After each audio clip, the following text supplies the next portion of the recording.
This really is a beautiful song, and it's probably my favorite song off the Prequelle album, and the Prequelle album's one of my favorite albums in the past couple of years. I really can't get enough of it, and that's what makes it great. That's what makes whole albums great, as opposed to songs here and there.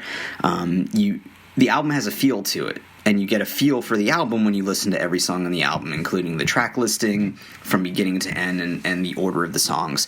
Tobias Forge is, he's a guy in his late 30s, so he's close to my age, a little younger than me, but he, I guess, has that old school mentality where it's like he wants to create this vibe from the album, and he does that with Prequelle.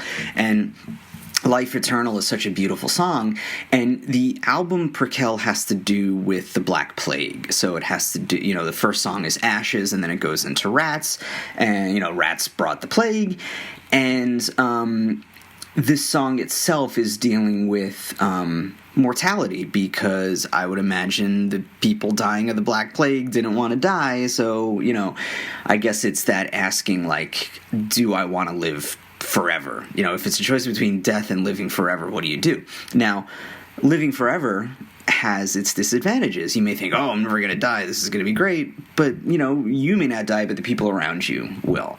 So can you get through that lifetime, or many, many lifetimes of grieving? And there have been works of art based on that. I'm thinking of Highlander, for some reason, Highlander, about the immortals and about living through all these lives and missing all these people, so that Highlander popped into my mind. And there was a movie with Henry Rollins. I forgot the name of it. It was like He Doesn't Die or something, about same thing, but a guy just living the whole time.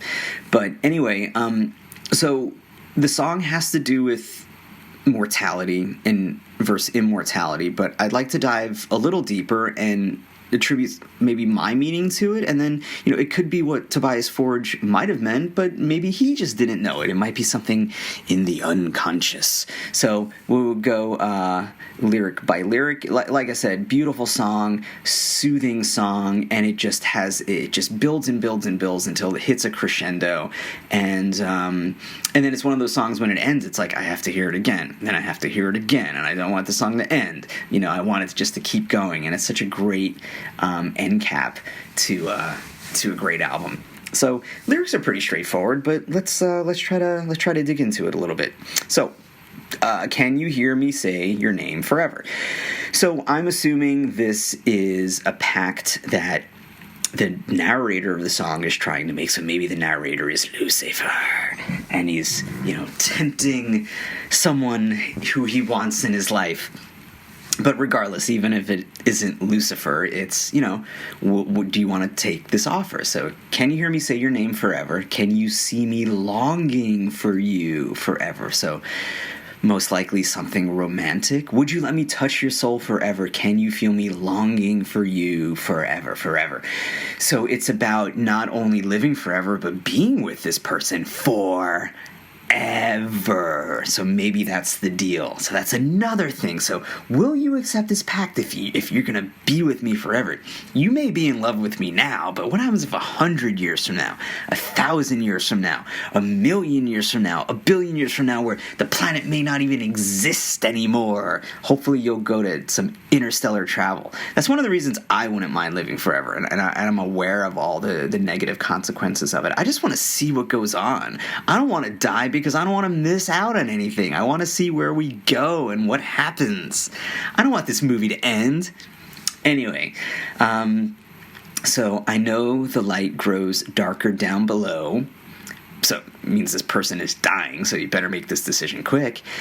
But in your eyes, it's gone before you know, and this is true. I'm going to be 43 soon, and where the fuck did the time go? I'm seeing younger people in my life. My friends are having kids, members of my family who are much younger than me, and it's like, wait a minute, I remember holding you when you were a baby, and now you have a job and you graduated college and you're like 30. What the fuck? So this is the moment of just letting go. She said, if you had life eternal. So the narrator, again, Lucifer could be a she, maybe, you know, why not? But, so apparently the narrator is a she. But, so you have to make this decision now. You have to let go. Now, letting go, of course, in the context of the song, means, you know, you have to let go of your mortality and become immortal, and you have to make this decision, so this is the moment right now. But I also think, in the context of letting go, this lyric can ring true about, you know, sometimes you have to let people go, especially if you have a child and that child is growing up and, you know, you can't make decisions for this child anymore. The child has to think for themselves and do their own thing, even though if it's not the thing you want to do. So you have to have that moment of letting that person go. Or if this is a person you were in a relationship with and that relationship isn't working anymore, or for whatever reason, or you're trying to hang on to this feeling and this idea, that's the moment of letting go. And I think the way Tobias sings it, with the music, in the context that I just explained, I think it makes the song even more beautiful. And then, you know, it repeats, and then it says, "We dance once more, I feel your hands are cold." So this is the time, this person is dying.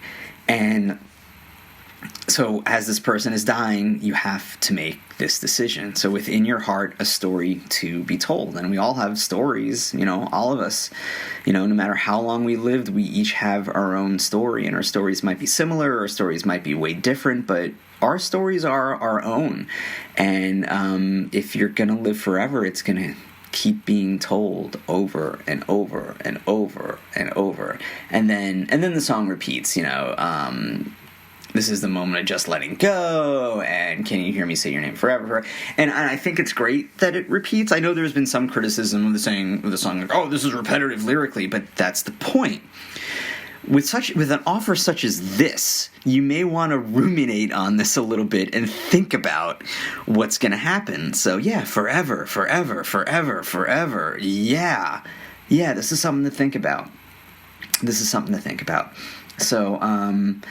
So yeah, just I can't stress this enough how beautiful this song is, and how the album Prequelle within itself was such a departure from all of Ghost's albums. You know, Ghost's first album was, you know, more of in the lines of, you know, like a very raw, even more raw sounding, like Merciful Fate, so very satanic and blasphemous, and then as each album went on, you know, it continued the story of the Antichrist, but the production got better, the songwriting got better, the songs got more epic, the quality improved. And what makes Prequelle stand out is that it's very much different than the other ones, and there's some, you know, 80s metal influence in it. I know Tobias Forge is a big 80s metal, you know, even like the glam stuff, it's there. Like, listen to Dance Macabre, that's like a pop song, you know, with some 80s metal influence in it. But then there's some like metal influences in it as well, you know, and some great guitar work and some great musicianship. But then you have these beautiful ballads, you have the instrumentals, and then you have these just gorgeous ballads like Pro Memoria with darker subject matter. So, you know, and there's Ghost is very much a band with a sense of humor. Tobias is very much a person with a sense of humor. So something like Dance Macabre, I wanna bewitch you in the moonlight, you know, bewitch, yeah. So cool things like that makes this band so intriguing. And what a great live act, just very tight, and the band's expanding, so the sound is expanding just like they are on the album. So I'm very much looking forward to see where it goes. They just released the Satanic Panic EP, which has two really good songs on it, and it just throws us for a loop, because like the Kiss the Goat, Kiss the Go-Goat is like more of like a go-go song, and then there's Mary on a Cross, which is, I guess, more traditional kind of Ghost song, but it's like if Ghost was a 60s band, this is what would happen. So again, good stuff, exciting stuff, and a great song in Life Eternal. So if you enjoyed this episode, hopefully you'll listen to some more of this podcast. You know, we cover a bunch of things. It's called Music, Movies, and More. There's a lot of movies, but I do want to start talking about music even more. And then there's other stuff that comes up as well. So if you like what you hear, please rate and share. And you can find me on Twitter at MMAM Podcast. You can find me on Facebook at MMAM Podcast. And you can email me at mmampodcast@gmail.com. Thanks a lot, everybody.